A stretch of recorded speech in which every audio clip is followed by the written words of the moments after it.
Sir ముందుకు వచ్చింది sir.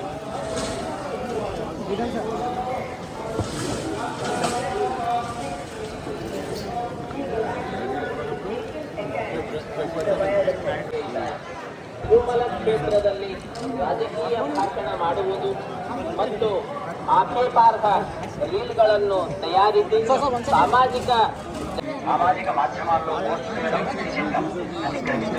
చట్టపరమైనటువంటి చర్యలు తీసుకోబడతాయి.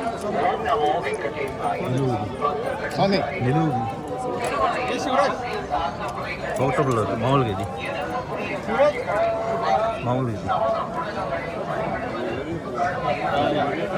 వైట్ బెట్ రాజకీయ ప్రసాదాలు చేస్తే కేసు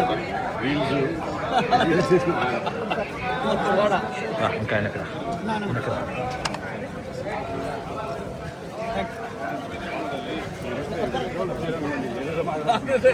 క్వశ్చన్లు అడుగుతారు, మనం చెప్పాలి. మాట్లాడినట్టు చూపిస్తాం. ఓకే ఓకే తేదీ దర్శనం చాలా బాగా జరిగింది. యాక్చువల్గా కింద ఒక ఫంక్షన్ గురించి వచ్చాం, అలాగే స్వామివారిని దర్శనం చేసుకోవడం చాలా సంతోషంగా ఉంది. అలాగే గంటా శ్రీనివాసరావు గారితో కలిసి మేము రావడం, అలాగే నారాయణ స్కూల్ కాలేజ్ ఫంక్షన్ ఉంది ఈరోజు, ఇక్కడ రావడం జరుగుతుంది. అలాగే భగవంతుని అందరూ బాగుండాలి అని మనస్ఫూర్తిగా కోరుకున్నాం. అందరికీ నమస్కారం. కలియుగ దైవం శ్రీ వెంకటేశ్వర స్వామి సన్నిధిలో మరి స్వామివారి దర్శనం చేసుకొని ఆయన ఆశీస్సులు తీసుకొని మన ప్రత్యేకించి ఈ కొత్తగా ప్రభుత్వం ఏర్పడిన తర్వాత ఈ 16 నెలల పరిపాలనా కాలంలో రాష్ట్రంలో ఏ విధంగా అభివృద్ధి జరుగుతుందో చూస్తూ ఉన్నాం. ప్రత్యేకించి గూగుల్ విశాఖపట్నం రావటం అది ఒక గేమ్ చేంజర్గా ఆంధ్రప్రదేశ్కి మారిపోతూ ఉంది. గతంలో మైక్రోసాఫ్ట్ హైదరాబాద్ వచ్చినప్పుడు ఎలాంటి మార్పులు తీసుకొచ్చిందో, హైదరాబాద్ని రోజు విశ్వవిఖ్యాత నగరంగా ఎలా రూపాంతరం చెందే విధంగా ఆ రోజు మైక్రోసాఫ్ట్ సాకారం చేసి సైబరాబాద్ లాంటి ఒక కొత్త నగరం నిర్మించడానికి తోడ్పడిందో, అలాగే గూగుల్ కూడా ఆంధ్రప్రదేశ్లో విశాఖపట్నాన్ని ప్రపంచంలో అందరూ కూడా ఒక గుర్తింపు వచ్చే విధంగా ఆ నగరం అభివృద్ధి చెందిపోతూ ఉంది.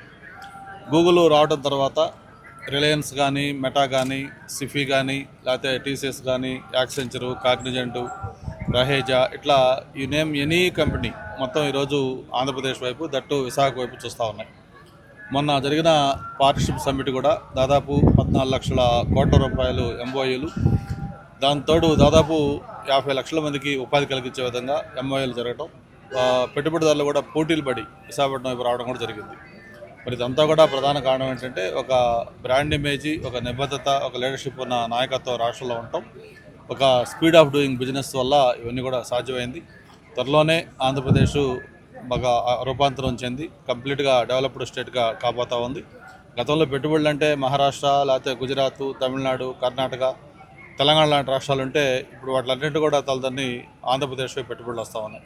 ఇది మంచి పరిణామం. ఆ స్వామివారి ఆశీస్సులు మన రాష్ట్రం పైన ఉండాలి. మన ప్రజలందరూ కూడా, ప్రత్యేకించి రైతాంగం అందరూ కూడా సుఖ సంతోషాలు సౌకర్యంగా ఉండాలని మనస్ఫూర్తిగా ఆ స్వామివారిని కోరుకుంటా ఉన్నాం.